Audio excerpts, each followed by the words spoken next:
What's going on, guys? Ace Scalemon here, and today we are looking at a Kinetic F-18C. I'm super excited for this. So as you know, I already built one on my channel.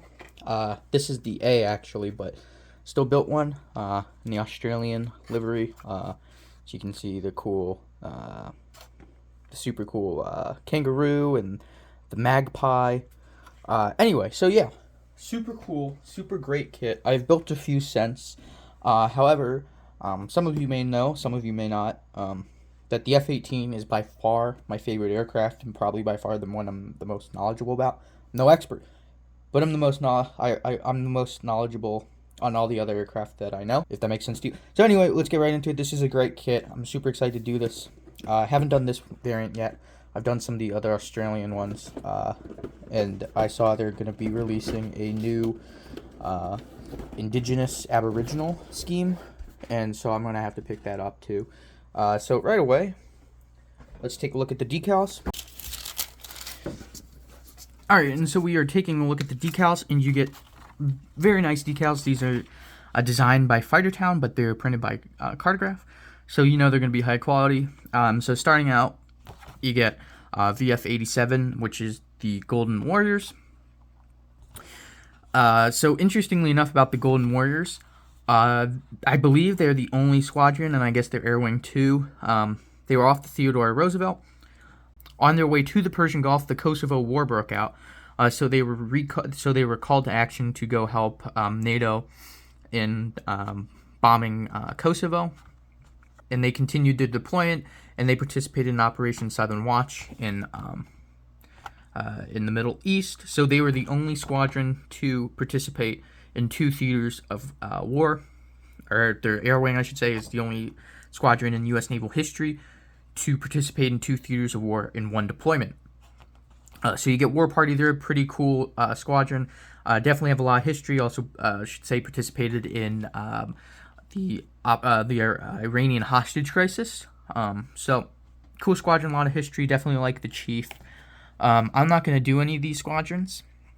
I'm going to do VFA-34. The Raging Bulls, I think they're a little bit cooler. I like some of the options, and I already have the decals. So next, you get Fist of the Fleet, VFA-25. If you've watched Top Gun, this is Iceman Squadron. In the movie, they call it VF-213, which is the Black Lions. I'm not sure why they changed it out from the Black Lions to the Fist of the Fleet logo. Maybe because it's cooler. I don't know. If you know, that'd be actually kind of interesting to hear from you. So yeah, you get the this is Carrier Wing 8. A is Carrier Wing. I don't remember. Anyway, so for those of you who don't know, the tail code. What Carrier Wing in A means Atlantic, and if you see an N, that is Pacific. So that's an easy way to tell where they're stationed. I know these guys are based out of NAS Oceania.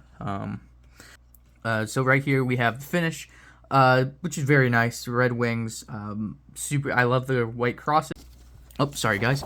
And then so the next one you do have the finish right here, which are these little dots. So that's pretty cool to have some diversity and not just have U.S. Navy if you're into that. So right here you have NSAC, which stands for Naval Warfighting Development Center, something like that. So yeah, so you get two or three NSAC. You get them obviously in the aggressor Sequoia colors. So yeah, beautifully printed decals, tons of different options for you to choose from. However, I won't be touching any of this for the most part. So yeah, so those are the big time markings. Sorry, that took a little while. So then quickly right here too, we have the missile markings. So you get all of them, which are all very nice. All very printed and registered, and if my camera would focus, you can even read some of it. So that's fantastic. I love when you do that. Some of it, obviously, due to the scale, you can't read it, but the big ones like that. So this is a pretty easy kit to put together. There are some little fit issues here and there, but you're not going to have it. I mean, you're not gonna have too much of a problem with them, I should say. Interesting right away. Love the Sprue map. I love when companies do this. I've never built the C, as I said earlier, so I don't remember these coming in the A variants. So that's nice. Different weapons. Now these are all based. I don't think anyone's past 2011 or something like that. So some of the weapons are a little bit more up to date than the aircraft themselves, but just like any other one, you start off with the cockpit. Just like most aircraft or most F-18s, they do the two-tub thing, and you just blank one over. I believe, just like all the other ones, this will come with extra parts, so if you wanted to do the D, you could do the D. It does come with the cockpit, the back half of the cockpit, for the D, so that's pretty nice. Full-length intakes, which is great. I think I'm going to try the paint technique where you dump like latex paint in it, and that should cover up the seams. So that should be interesting.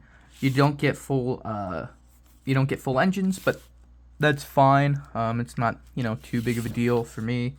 Incredibly detailed hangar, wheelbase. I'm not sure if I'm gonna do it in flight or not. I really like 48 scale jets in flight for some reason. I think it looks cool. So yeah, they all go in. Sorry, right here you start to get your options going. You can have it open or closed. Again, I think I'll probably do it open. I think it's pretty cool that way. And then so right here, you get some different options again. So the early versus the late F-18C. What on the C variant, the late, if they've gotten rid of the mesh, they've gone to mesh right here on these things. They're mesh. They're no longer like corrugated.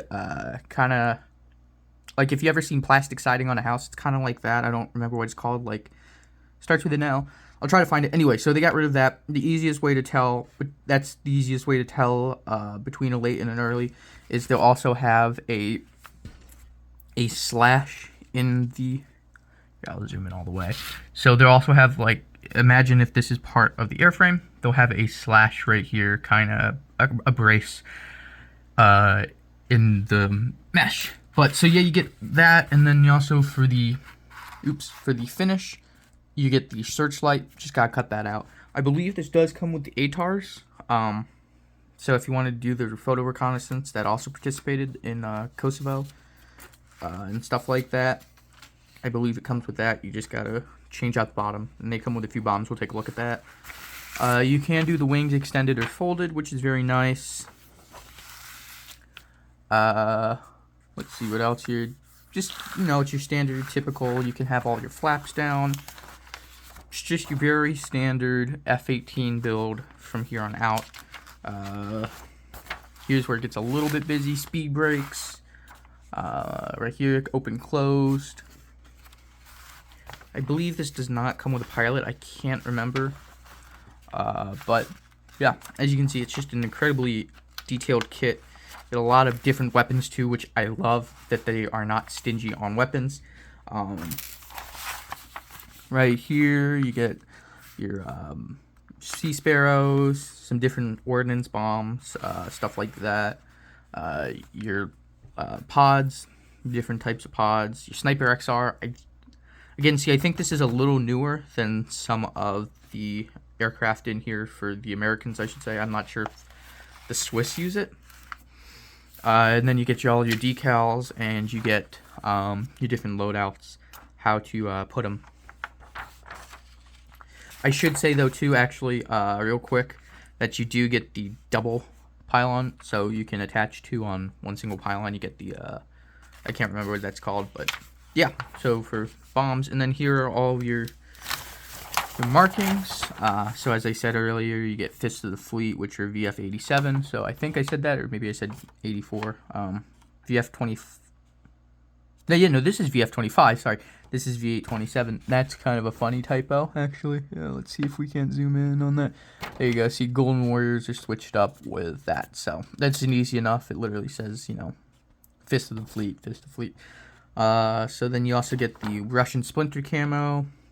You also get, so you get 2 Russian Splinter camos, I should say. You just get your 1 low vis, a Swiss, and then I was right, you do get a Finnish one. Sorry, Finns. I apologize. And then you also do get the paint index, so you just go off of here, and it comes with Vallejo, which is nice. Comes with Mr. Color, Tamiya, and Humbrol. I would say all pretty common paints. I know that MiG is partnered with them, but I haven't seen any reference to MiG, so I'm not sure if that is something like brand new they're doing or what.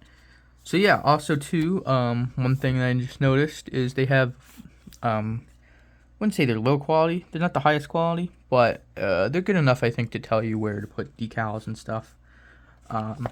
So yeah, that's pretty sweet. So plastic, and let's start off with bag 1 here. Here are all the weapons you get. I'm not too familiar on all my weapons, but I think these are Sea Sparrows. You get your hard points for them. I'm not sure what these guys are called. You get a little bit of flash on there. That's not terrible though. But as you can see, they're pretty crisply molded.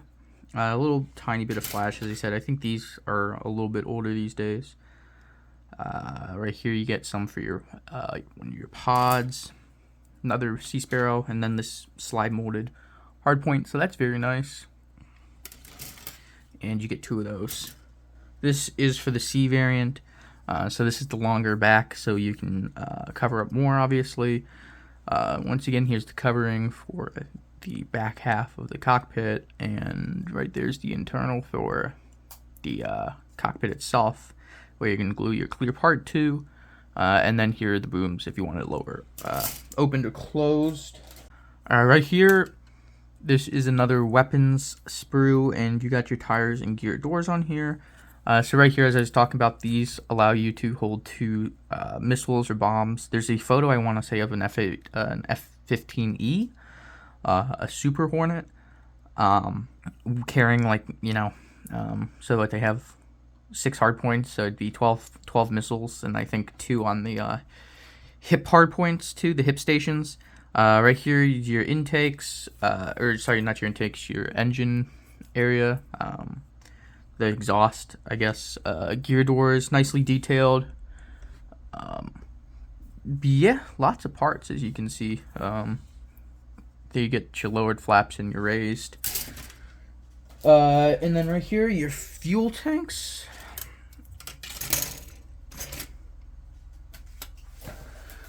Right here are your fuel tanks. So you get 3, so you can have 1 in the middle and then 1 each on the underside. Here are the full-length intakes, as I said earlier. Nice and smooth. I do not see any sort of injector pin in there, so that's pretty nice. Again, a tiny bit of flash. This is more than I remember seeing on the last one, but it's not too big of a deal. Alright, and then final sprue for the first bag here, and it's your landing gear. Here's the landing gear itself, and that's very nice, as you can see. Super nice wiring detail, everything like that. Here's part of the cockpit. Again, just incredibly well molded. There's your panel itself. So yeah, I'm super excited for this one, you guys. Alright, so my plan is to do this one as a Raging Bulls VFA-34 from Operation Enduring Freedom. So right here, here's 1/2. This is the one that has this. Alright, so this is the one with the searchlight cut out, so that's easy enough. Just take your knife or a drill bit even and just drill a little hole and then bore it out. Right here, your wings, 1 piece, very nice, no flash at all, very crisply molded. These do come with the braces and photo etch. We'll take a look at those later, but that's an easy way to tell between a C besides the intakes. The F-18E's Super Hornet will be a little bit beefier around the cockpit. They won't have these braces, and they won't have these little, here, you know what, let me show you real quick, actually. So, the easiest way to tell between a C, between earlier F-18, just F-18s in general, and Super Hornets, is right here. This will be a little bit beefier. It will come out like that.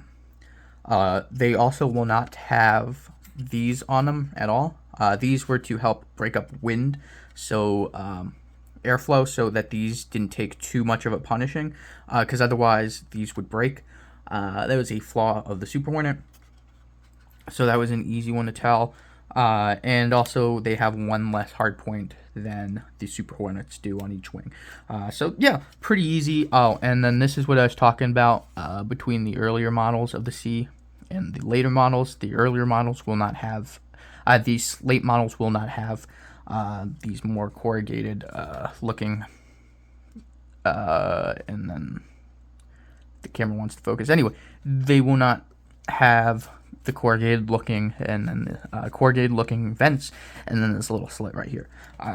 So that's an easier way to tell. I know that's uber specific, but that's just kind of the way it is. So yes, you do get, I don't know why I zoomed out, but yes, you do get the more mesh looking type, and you do get the corrugated with the slant in it. So just check your references. I'm not sure what the bureau numbers exactly are when they changed over, but later in the Hornet's life, they did it. So right here are your extra winglets, so you can fold them in. Right here are your flaps to lower them. Just, you know, more bits.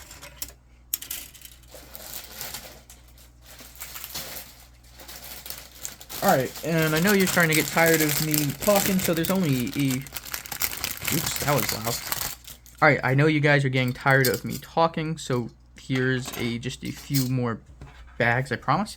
Right here are your clear parts. So there's that searchlight, some of the HUD glass. Right here there is a seam, but that's not too bad. It's really easy to clean up. Fortunately, it does look like it was a little bit scratched because these were all just kind of rattling around in there. But not too hard to buff out. And, you know, Flightline jets aren't perfect. Here is your single seat, the C version. Very nice. It's a little bit hazy. My camera's not really picking up. It's a little milky looking, but it's okay. Not too concerned. And then here it does come with the D, even though there are no decals for D, but it's not too hard if you have extras. So this will go into the spares. I don't see any reason to get this out of the bag. So for the sake of brevity, right here's your detail. Very nice, as you can see on the top half of the fuselage. They are part of the wings, and it's very nice. It's to be expected. Your speed brake. Even your speed brake doesn't have a lot of detail. There are some injector pins, so just want to fill those in, but that's not too hard. Alright, and here's the lower half of the fuselage. It's very nice, as you can see. It's a very one-tub thing. There's your detail for your landing well in there. Your wheel well. I don't know why I keep on saying landing well. But again, very nice. This is a very nice kit overall. You won't find very many flaws with it at all. Everything's beautifully molded. But so yeah, as you can see, it's definitely the C with these sort of... Alright, I have not built the Hasegawa C, because it's out of production. But I do know for a fact that Hasegawa and some of the other ones skip out on weapons. However, you get two sprues of these. So you get your JBU-12s, I want to say, Mark 82s. You only get two of those, unfortunately, from what I can see. JBU-54s or whatever. Again, sorry, not too familiar on weapons. So yeah, different missiles, different bombs. So you can really pack it to the teeth. Here you get photo etch, and like I was talking about, the braces for the wings. You do get two seat belts again, so that's interesting to look at. Right here, your mirrors and stuff like that. More detail for the landing well, which are wires and boxes and stuff. So yeah, it's very nice, different sorts of vents. So yeah, guys, that's it. I just want to say thank you for watching. I tried to hustle in the end. I know your time's precious, so I thank you guys for watching. If you want to see this build, let me know. Otherwise, I'm just going to build it off camera for fun. But see